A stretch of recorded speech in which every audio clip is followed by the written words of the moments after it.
मुंबईसह महाराष्ट्रातल्या 29 महानगरपालिकांच्या निवडणुका आज पार पडल्या आणि त्याचे एक्झिट पोल देखील आलेले आहेत. सकाळ आणि साम टीव्हीनं जो एक्झिट पोल केलाय त्याच्या आधारानं मी तुम्हाला महाराष्ट्रातल्या सर्वच्या सर्व 29 महानगरपालिकांच्या मध्ये सध्या एक्झिट पोलचे आकडे काय सांगतात याच्याबद्दल सांगणार आहे. आपण सुरुवातीला मुंबईपासून सुरुवात करूया. मुंबईमध्ये 227 जागांच्या पैकी भारतीय जनता पक्ष आणि शिंदे सेनेला दोघांना मिळून 119 जागा मिळतील असा अंदाज आहे. त्याचबरोबर ठाकरे बंधूंना दोघांना मिळून 75 जागा मिळतील. याशिवाय काँग्रेसला 20 आणि इतरांना 14. म्हणजे थोडक्यात मुंबई महानगरपालिकेमधली ठाकरेंची सत्ता आता जाणार आणि त्या ठिकाणी बीजेपी येणार असं या एक्झिट पोलवरून दिसतंय. यानंतर आपण सर्वात पहिल्यांदा जाऊया पश्चिम महाराष्ट्रात, कारण इतर ठिकाणचे कल तुम्हाला सगळीकडे ऐकायला मिळतात. त्यामुळे आपण सुरुवात पश्चिम महाराष्ट्रातून करूया. सर्वात महत्वाची काटेकी टक्कर होती ती म्हणजे कोल्हापुरात महाडिक विरुद्ध सतेज पाटील यांच्यामध्ये. इथले जे आता एक्झिट पोल आलेले आहेत त्याच्यानुसार असं लक्षात येतंय की भारतीय जनता पक्षाला 21 जागा मिळतील, शिंदे सेनेला 15, दोघांना मिळून थोडक्यात 36 जागा मिळणार आहेत. तर कोल्हापूरमध्ये सर्वात मोठा पक्ष असणार आहे तो म्हणजे काँग्रेस. सतेज पाटलांच्या नेतृत्वाखाली काँग्रेसला 34 जागा मिळू शकतात, पण त्यांच्या सोबत असलेल्या ठाकरे सेनेला फक्त 2 जागा मिळतील. त्यामुळे एकूण आकडा कुणाचा बहुमताचा आकडा पार करेल, कारण एकूण 81 जागा आहेत. 81 पैकी जास्तीत जास्त 42 जागा ज्याला मिळतील किंवा 81 पैकी 41 जागा ज्याला मिळतील तो बहुमताचा आकडा असेल आणि त्याला महानगरपालिकेवर सत्ता स्थापन करता येईल. यामध्ये कुणाला सत्ता स्थापन करता येईल ते आता लवकरच समजेल, म्हणजे उद्याच समजेल. कोल्हापूरमध्ये राष्ट्रवादीच्या अजित पवार पक्षाला देखील 7 जागा मिळण्याचा अंदाज आहे. त्यामुळे महायुतीच्या दृष्टीने हे गणित सोपं असू शकतं. दुसरी म्हणजे इचलकरंजी. इचलकरंजीमध्ये पहिल्यांदा महानगरपालिकेची निवडणूक पार पडली. इथे एकूण 65 नगरसेवकांच्यासाठी निवडणूक झाली. इचलकरंजीतलं चित्र राहुल आवडेंच्या नेतृत्वाखाली भारतीय जनता पक्ष त्याच्या विरुद्ध शिवशाहू आघाडी अशा पद्धतीने लढवलं गेलं. इथं असं लक्षात येतंय की 65 पैकी 35 सीट्स या बीजेपीला मिळतील, म्हणजे थोडक्यात बीजेपीला बहुमत मिळेल. पण इथं मोठ्या प्रमाणावर सीट्स या शिवशाहू आघाडीला देखील मिळणार आहेत. म्हणजे थोडक्यात जे असं मानलं जात होतं की बीजेपीला खूप जास्त जागा मिळतील, तसं काही इचलकरंजीमध्ये दिसत नाही. इथं बीजेपीला 35, शिंदे सेनेला 5 जागा मिळतील. राष्ट्रवादी काँग्रेसच्या शरद पवार गटाला 10 जागा तर इतरांना 7 जागा मिळतील. यामध्ये एक मँचेस्टर आघाडी देखील आहे. त्यामुळं इचलकरंजीमध्ये भारतीय जनता पक्षाचं बहुमत येऊ शकतं. तिसरी महानगरपालिका म्हणजे सांगली मिरज कुपवाड महानगरपालिका. या ठिकाणी एकूण 78 उमेदवारांसाठी ही निवडणूक झाली. 78 पैकी सर्वाधिक सीट्स या बीजेपीला मिळणार आहेत. बीजेपीला 38 जागा मिळतील असा अंदाज आहे. त्याचबरोबर शिंदे सेनेला 4, म्हणजे हे दोघं एकत्र आले तर आरामात सत्ता स्थापन होऊ शकते. याशिवाय राष्ट्रवादी काँग्रेसच्या अजित पवार गटाला 10 जागा मिळतील. त्यानंतर काँग्रेसला 16 सीट्स मिळणार आहेत, तर शरद पवारांच्या राष्ट्रवादी काँग्रेसला 10 जागा मिळणार आहेत. काँग्रेसने इथं भरपूर जोर लावलेला होता. इथं काँग्रेसचे खासदार विशाल पाटील, जे स्वतः काँग्रेसचे जरी नसले तरी ते काँग्रेसच्या जवळचे आहेत, पण तरी देखील इथं काँग्रेसला मोठं यश मिळताना दिसत नाही. इथं स्वतः जयंत पाटील देखील आपली ताकद लावत होते, पण तरी देखील त्यांना सांगलीची महानगरपालिका मिळवता येत नाहीये असं एक्झिट पोलवरून दिसतंय. त्यानंतर चौथी पश्चिम महाराष्ट्रातली महत्वाची महानगरपालिका म्हणजे सोलापूर. सोलापूरमध्ये एकूण 102 नगरसेवकांसाठी निवडणूक झाली. यामध्ये 62 जागा या भाजपला मिळत आहेत. त्यामुळं भारतीय जनता पक्षाला सोलापूरमध्ये स्पष्ट बहुमत मिळेल असा अंदाज आहे. सोलापूरमध्ये जे काही राजकारण झालं, बाळासाहेब सर्वदे या मनसेच्या नगरसेवकाची हत्या झाली, या सगळ्या घडामोडी झाल्यानंतर देखील भारतीय जनता पक्षाला स्पष्ट बहुमत मिळतंय. इथं शिंदे सेनेला 15 जागा मिळतील असा अंदाज आहे. राष्ट्रवादी काँग्रेस अजित पवार गटाला 4, ठाकरे सेनेला 2, काँग्रेसला 12 आणि राष्ट्रवादी काँग्रेसच्या शरद पवार गटाला फक्त 1 जागा मिळू शकेल. म्हणजे थोडक्यात ही सोलापूरची महानगरपालिका देखील भारतीय जनता पक्षाकडे जाते असं दिसतंय. आता त्यानंतर जाऊया आपण उत्तर महाराष्ट्रात नाशिकला. नाशिकला एकूण 122 नगरसेवकांच्यासाठी निवडणूक झाली. नाशिकमध्ये देखील थोड्याफार प्रमाणात ठाकरेंनी थोडासा जोर लावलेला होता. म्हणजे मुंबई वगळता त्यांनी कुठं जास्त जोर लावला नाही, पण तरी देखील तिथं त्यांनी प्रचार सभा वगैरे घेतली. पण तरी देखील नाशिकमध्ये भारतीय जनता पक्षाला 52 जागा मिळत आहेत, तर शिंदे सेनेला इथं 55 जागा मिळत आहेत. या ठिकाणी ठाकरे सेना, मनसे जवळजवळ यांचं पानिपत झालंय असं आपण म्हणू शकतो, कारण ठाकरेंना फक्त 5 आणि मनसेला फक्त 2 जागा मिळतील असा अंदाज आहे. काँग्रेसला फक्त 1, राष्ट्रवादी काँग्रेसला 1. म्हणजे थोडक्यात या ठिकाणी देखील महायुतीची सत्ता येऊ शकते किंवा दोघांच्या पैकी सिंगल हँडेडली सुद्धा सत्ता स्थापन होऊ शकते. त्यानंतर जळगावमध्ये गेलो तर जळगावमध्ये एकूण 75 जागांसाठी निवडणूक झाली. या 75 पैकी भारतीय जनता पक्षाला स्पष्ट बहुमत म्हणजे 40 जागा मिळण्याचा अंदाज आहे. याशिवाय शिंदे सेनेला 19 जागा मिळतील, राष्ट्रवादी काँग्रेस अजित पवार गटाला 4 जागा मिळतील, ठाकरे सेनेला पुन्हा 5 म्हणजे खूप कमी जागा मिळतील. याशिवाय राष्ट्रवादी काँग्रेसच्या शरद पवार गटाला फक्त 2 जागा मिळण्याचा अंदाज आहे.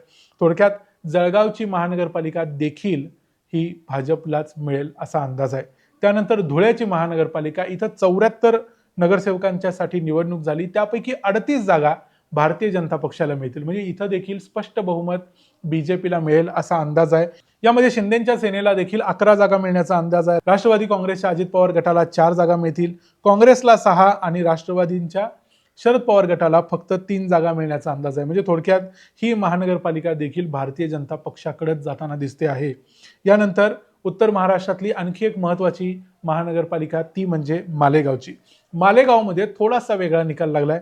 मालेगावमध्ये एकूण 84 नगरसेवक होते. त्यांच्यासाठी झालेल्या निवडणुकीत इस्लाम पार्टीनं सर्वच्या सर्व 84 जागा लढवलेल्या होत्या आणि त्यांना आणि इतर काही लोकांना मिळून जवळजवळ 55 पेक्षा जास्त म्हणजे जवळजवळ 57 सीट्स मिळण्याचा अंदाज आहे. इथं त्यांच्याच हातात महानगरपालिका जाईल असं लक्षात येते. 8 जागा फक्त भारतीय जनता पक्षाला मिळतील, शिंदे सेनेला 15 मिळतील आणि काँग्रेसला फक्त 3 जागा मिळतील असा मालेगावचा अंदाज आहे. थोडक्यात मालेगावमध्ये भारतीय जनता पक्षाचा महायुतीचा पराभव होतोय, इस्लाम पार्टीचा हा विजय असणार आहे. त्यानंतर आपण जाऊया ठाण्यामध्ये. ठाणे हा एकनाथ शिंदे यांचा गड मानला जातो आणि एकनाथ शिंदे यांनी हा गड राखलाय असं आपण एक्झिट पोलवरून तरी म्हणू शकतो. एकूण 131 नगरसेवकांच्या पैकी शिंदेंना 72 नगरसेवक निवडून आणता येतील असं इथं म्हटलंय आणि भारतीय जनता पक्षाला 26 नगरसेवक मिळतील असं इथं वाटतंय. राष्ट्रवादी काँग्रेस शरद पवार गटाला इथं फक्त 15 सीट्स मिळतील, अजित पवार गटाला 10 सीट्स मिळतील, ठाकरे सेना आणि मनसे यांचं ठाण्यात देखील पानिपत होतंय. ही अत्यंत आश्चर्यकारक आणि एक धक्कादायक गोष्ट असणार आहे या दोन्ही पक्षांच्यासाठी, कारण मुंबई वगळता त्यांचा गड मानला जातो ठाणे. बाळासाहेब ठाकरे नेहमी म्हणायचे ठाण्याची शिवसेना आणि शिवसेनेचं ठाणे, पण हे गोष्ट आता उद्धव ठाकरेंच्या बाबतीत तरी खरी होताना दिसत नाही. त्यानंतर दुसरी महत्त्वाची निवडणूक आहे ती म्हणजे नवी मुंबई महापालिकेची. नवी मुंबई महापालिकेमध्ये गणेश नाईक विरुद्ध एकनाथ शिंदे असा सामना रंगताना दिसत होता. गणेश नाईकांनी मोठ्या प्रमाणावर एकनाथ शिंदेचे वाभाडे काढले आणि काहीही करून काय होईना गणेश नाईक म्हणजे भारतीय जनता पक्ष इथं आपली सत्ता टिकवेल, त्यांचे 64 नगरसेवक निवडून येतील असा अंदाज दिसतोय. शिंदे सेनेचे फक्त 40 नगरसेवक येतील. थोडक्यात काय तर नवी मुंबईची महानगरपालिका ही भारतीय जनता पक्षाकडे जाईल आणि त्यांना स्पष्ट बहुमत मिळेल असं एवढ्यावरून तरी वाटतंय. त्यानंतर कल्याण डोंबिवलीची महानगरपालिका, इथं 122 नगरसेवकांच्यासाठी निवडणूक झाली आणि या ठिकाणी एकूण 42 जागा या भारतीय जनता पक्षाला मिळणार आहेत, तर 57 जागा या शिंदे सेनेला मिळणार आहेत. त्यामुळे शिंदे आणि त्यांच्याबरोबर इतर काही पक्षांना किंवा इतरांना सोबत घेऊन ते इथं महानगरपालिकेत सत्ता स्थापन करू शकतात. इथं ठाकरे सेनेला 6, मनसेला 6, पुन्हा एकदा मुंबई आणि मुंबईच्या आसपासच्या परिसरात या दोन्ही पक्षांचं पानिपत झालेलं आपल्याला पाहायला मिळतंय. त्याच्यानंतर ठाण्याच्या जवळची आणखी एक महत्त्वाची महानगरपालिका म्हणजे उल्हासनगर. उल्हासनगरमध्ये एकूण 78 नगरसेवकांच्यासाठी निवडणूक झाली. इथं 28 जागा भारतीय जनता पक्षाला मिळत आहेत, तर 29 जागा शिंदे सेनेला मिळत आहेत. म्हणजे थोडक्यात काटेकी टक्कर असणार आहे.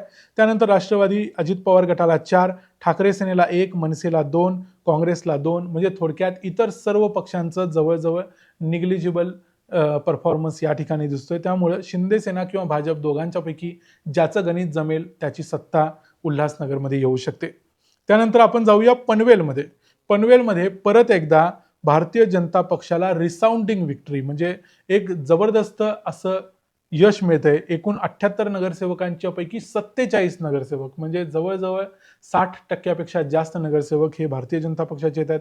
शिंदेचे फक्त 3, राष्ट्रवादी अजित पवार गटाचा 1, काँग्रेसचे 2, मनसेचा 1 आणि ठाकरे सेनेचे फक्त 5 नगरसेवक इथं येतील असा अंदाज आहे. त्यानंतर आपण भिवंडीमध्ये गेलो तर भिवंडीमध्ये 90 नगरसेवकांच्यासाठी निवडणूक झाली. त्यापैकी 18 नगरसेवक हे भारतीय जनता पक्षाचे, शिंदेचे 8 आणि या ठिकाणी पहिल्यांदा कुठंतरी एका महानगरपालिकेत काँग्रेस ही सर्वात मोठा पक्ष होताना दिसते. कोल्हापूरचा आणखी एक अपवाद आहे. त्यामुळं भिवंडीमध्ये काँग्रेसला 25 नगरसेवक जर मिळाले तर हा इथला सर्वात मोठा पक्ष असेल आणि राष्ट्रवादीचा शरद पवार गटाला इथं फक्त 4 जागा मिळत आहेत. त्यामुळे एकूण इतरांच्या बरोबर काँग्रेस इथं सत्ता स्थापन करू शकते असं लक्षात येते. त्यानंतर आपण जाऊया मीरा भाईंदरमध्ये. मीरा भाईंदरमध्ये मोठ्या प्रमाणावर मनसेचं राजकारण झालं होतं, मोठ्या घडामोडी घडलेल्या होत्या मागच्या 3-4 महिन्यापूर्वी. पण तरी देखील 95 नगरसेवकांच्या पैकी भारतीय जनता पक्षाला 44 आणि शिंदेंना 39 म्हणजे जवळजवळ सगळेच्या सगळे महायुतीकडे जाताना दिसत आहेत. तर उरलेल्या सर्व पक्षांच्या पैकी फक्त काँग्रेसला खातं उघडता येईल, 10 नगरसेवक मिळतील आणि कुठल्याही पक्षाला तिथं एकही नगरसेवक मिळत नाहीये. ठाकरे सेना, मनसे पूर्णपणे निष्प्रभ झालेली दिसते मीरा भाईंदरमध्ये. हा आश्चर्याचा धक्का पक्षाला असणार आहे. त्यानंतर आपण वसई विरारमध्ये गेलो तर इथे एकूण 115 नगरसेवक आहेत. 115 पैकी सर्वात जास्त नगरसेवक हे बहुजन विकास आघाडीचे असणार आहेत. म्हणजे हा एक महाराष्ट्रातला एक वेगळ्या प्रकारचा निकाल आहे, जिथं महायुती विरुद्ध महाविकास आघाडी अशी लढाई नसून इथं बहुजन विकास आघाडी विरुद्ध महायुती अशी लढाई होती आणि त्यामध्ये बहुजन विकास आघाडी जे हितेंद्र ठाकूरांची आहे ती इथं जिंकताना दिसते. त्यांना जवळजवळ 70 जागा मिळतील किंवा त्यापेक्षा जास्त मिळतील असा अंदाज आहे. भारतीय जनता पक्षाला इथंही ठीकठाक म्हणजे 27 नगरसेवक मिळतील असं अंदाज या एक्झिट पोलमध्ये मांडलेला आहे. त्यानंतर महाराष्ट्रात अत्यंत प्रतिष्ठेच्या ठरलेल्या भारतीय जनता पक्ष विरुद्ध अजित पवार असा सामना झालेल्या महत्वाच्या अशा पुणे आणि पिंपरी चिंचवडकडे आपण वळूया. पुण्यामध्ये भारतीय जनता पक्ष हा बहुमताच्या जवळ पोहोचेल, म्हणजे जवळजवळ 70 जागा 165 पैकी बीजेपीला मिळतील, 12 शिंदे सेनेला मिळतील, तर अजित पवारांची राष्ट्रवादी इथं दुसऱ्या नंबरवरती 55 नगरसेवक त्यांना मिळतील. त्यांच्याबरोबर ठाकरे सेनेला 5, मनसेला 2, काँग्रेसला 8 आणि राष्ट्रवादी शरद पवार गटाला 10 जागा मिळतील. म्हणजे राष्ट्रवादीचे दोन्ही जरी पकडले तरी इथं 65 पर्यंत ते पोहोचू शकतात. पूर्ण बहुमत त्यांनाही मिळत नाही, भाजपलाही मिळत नाही, पण भारतीय जनता पक्ष पुण्यातला सर्वात मोठा पक्ष होऊ शकतो. पिंपरी चिंचवडमध्ये 128 नगरसेवक आहेत. त्यापैकी पुन्हा एकदा 70 नगरसेवक भारतीय जनता पक्षाला मिळण्याची शक्यता आहे. म्हणजे महेश लांडगे विरुद्ध अजित पवार हा जो सामना झाला, या सामन्यामध्ये महेश लांडगे जिंकताना दिसत आहेत एक्झिट पोलनुसार. शिंदे सेनेला 5, राष्ट्रवादीला इथं 42 म्हणजे पुन्हा एकदा दुसऱ्या नंबरवर दिसतोय आणि राष्ट्रवादी शरद पवार गटाला फक्त 7. म्हणजे एकूणच काय तर पुणे आणि पिंपरी चिंचवड दोन्ही ठिकाणी राष्ट्रवादीच्या अजित पवार गटाचा पराभव होईल असं या ठिकाणी दिसतंय. त्यानंतर अहिल्यानगर महानगरपालिकेमध्ये 68 जागा होत्या. 68 पैकी सर्वात मोठा पक्ष इथं राष्ट्रवादी काँग्रेस अजित पवार गटाचा असणार आहे. दुसरा महत्वाचा पक्ष आहे इथं भारतीय जनता पक्ष, ज्यांना 19 जागा मिळतील. त्याशिवाय राष्ट्रवादी शरद पवार गटाला फक्त 4, ठाकरे सेनेला 4 अशा पद्धतीने जागा मिळते. इथं कुणालाही स्पष्ट बहुमत नसेल, त्यामुळं निवडणुकांनंतरची जी आघाडी असेल त्यानुसार मग चित्र स्पष्ट होईल. आणि शेवटची आहे जालना. जालन्यामध्ये एकूण 65 नगरसेवक आहेत. 65 साठी झालेल्या निवडणुकीमध्ये बीजेपीला 28 नगरसेवक मिळत आहेत, तर शिंदे सेनेला 22 नगरसेवक मिळत आहेत. त्याशिवाय काँग्रेसला 7, राष्ट्रवादी शरद पवार गटाला 2 अशा पद्धतीनं कुणालाही स्पष्ट बहुमत मिळताना जालन्यामध्ये दिसत नाही. पण भारतीय जनता पक्ष नेहमीप्रमाणे सत्तेच्या जवळ आहे. आता आपण जाऊया संभाजीनगरकडे. संभाजीनगरमध्ये एकूण 115 नगरसेवकांच्यासाठी निवडणूक झाली. यामध्ये बीजेपीला 36, शिंदे सेनेला 24, राष्ट्रवादी अजित पवार गटाला 4, ठाकरे सेनेला 12 आणि काँग्रेसला 8. इथं कुणालाही स्पष्ट बहुमत मिळत नसलं तरी शिंदे आणि भाजप दोघे मिळून सत्ता आरामात स्थापन करतात असं स्पष्टपणे दिसतंय. नांदेडमध्ये जाऊया. नांदेडमध्ये 81 नगरसेवकांच्यासाठी निवडणूक झाली. इथं अशोक चव्हाण यांची प्रतिष्ठा पणाला लागलेली होती. अशोक चव्हाण एक्झिट पोलनुसार तरी आपल्या बहुमताच्या आकड्याच्या जवळ जाताना दिसत आहेत. शिंदेंना फक्त 15 नगरसेवक इथं मिळतील. त्याशिवाय काँग्रेसला 12 नगरसेवक मिळतील, जे अशोक चव्हाण पूर्वी काँग्रेसमध्ये होते, पण इथं काँग्रेसची ताकद जवळजवळ कमी झालेली आहे. त्यानंतर लातूरमध्ये आपण गेलो तर लातूरमध्ये सर्वात मोठा पक्ष ठरणार आहे तो म्हणजे काँग्रेस. काँग्रेसचा ही तिसरी महानगरपालिका असणार आहे जिथं काँग्रेस सर्वात मोठा पक्ष असणार आहे. कोल्हापूर, त्यानंतर भिवंडी आणि तिसरी महानगरपालिका म्हणजे लातूर. लातूरमध्ये अमित देशमुख यांच्या नेतृत्वाखाली ही निवडणूक लढवत होते. तिथं रवींद्र चव्हाणांनी विलासराव देशमुखांच्या विरुद्ध काहीसं असं वक्तव्य केलं होतं, ज्यामुळे लातूरमधले अनेक लोक नाराज होते. तरी देखील भारतीय जनता पक्षाला 28 हा चांगला ठीकठाक नंबर लातूरमध्ये मिळतोय. राष्ट्रवादी काँग्रेस अजित पवार गटाला 6 आणि या ठिकाणी ठाकरे सेनेला 1 आणि राष्ट्रवादी शरद पवार गटाला 1 अशा पद्धतीने सीट्स मिळतील. कदाचित या लातूरमध्ये काँग्रेस आणि राष्ट्रवादी आणि ठाकरे सेना सत्ता स्थापन करू शकतील, त्याच्या जवळ पोहोचू शकतील असं या ठिकाणी वाटतंय. परभणीमध्ये एकूण 65 नगरसेवक होते. 65 पैकी सर्वात मोठा पक्ष इथं ठाकरे सेना ठरणार आहे. म्हणजे महाराष्ट्रातली ही एकमेव महानगरपालिका असेल, जर एक्झिट पोलनुसार आपण गेलो तर जिथं सर्वात मोठा पक्ष हा उद्धव ठाकरेंचा ठरणार आहे. अन्यथा कुठल्याही महानगरपालिकेत 29 पैकी त्यांना चांगलं यश मिळवता किंवा दाखवता आलेलं नाही. त्यामुळे 22 जागा इथं त्यांना मिळत आहेत, बीजेपीला 8 मिळत आहेत, काँग्रेसला देखील 14 मिळत आहेत. त्यामुळे इथं परभणीमध्ये काँग्रेस आणि ठाकरे सेना आरामात सत्ता स्थापन करू शकतील असं वाटतंय. त्यानंतर आपण जाऊया मुख्यमंत्र्यांच्या नागपूरच्या महानगरपालिकेमध्ये. नागपूरमध्ये गेल्या जवळजवळ 20 वर्षांपासून मुख्यमंत्र्यांचीच म्हणजेच भारतीय जनता पक्षाची सत्ता आहे. 151 पैकी पुन्हा एकदा 91 म्हणजे जवळजवळ 60% बहुमत घेऊन पुन्हा एकदा भारतीय जनता पक्ष सर्वात मोठा पक्ष आहे. शिंदे सेना 5, राष्ट्रवादी अजित पवार 3 आणि काँग्रेसला 40 नगरसेवक मिळतात. काँग्रेस दुसरा महत्त्वाचा पक्ष ठरत असला तरी सत्ता काबीज करण्यामध्ये काँग्रेसला पुन्हा एकदा अपयश आले असं इथं दिसतंय. त्यानंतर अमरावतीमध्ये जर आपण गेलो तर अमरावतीमध्ये 87 नगरसेवक आहेत. त्यापैकी भारतीय जनता पक्षाला 32 म्हणजे सर्वात जास्त नगरसेवक मिळतील. तर राष्ट्रवादी काँग्रेस अजित पवार गटाला 23 नगरसेवक मिळत आहेत. म्हणजे तो इथला दुसरा महत्त्वाचा पक्ष ठरतोय. विदर्भात जिथं अजित पवारांची चांगली पकड नाही, चांगलं बेस नाही, काडर नाही, त्या ठिकाणी देखील अजित पवारांची चांगली कामगिरी आहे. काँग्रेसला इथं देखील 15 म्हणजे तिसऱ्या स्थान मिळतंय. त्यानंतर आपण अकोल्यामध्ये गेलो तर अकोल्यामध्ये 80 जागा आहेत. 80 पैकी पुन्हा एकदा भारतीय जनता पक्षाला 50 जागा मिळण्याचा अंदाज आहे. म्हणजे भाजपला इथं स्पष्ट बहुमत मिळतंय. त्यानंतर इथं दुसरा महत्त्वाचा पक्ष ठरतोय तो म्हणजे काँग्रेस.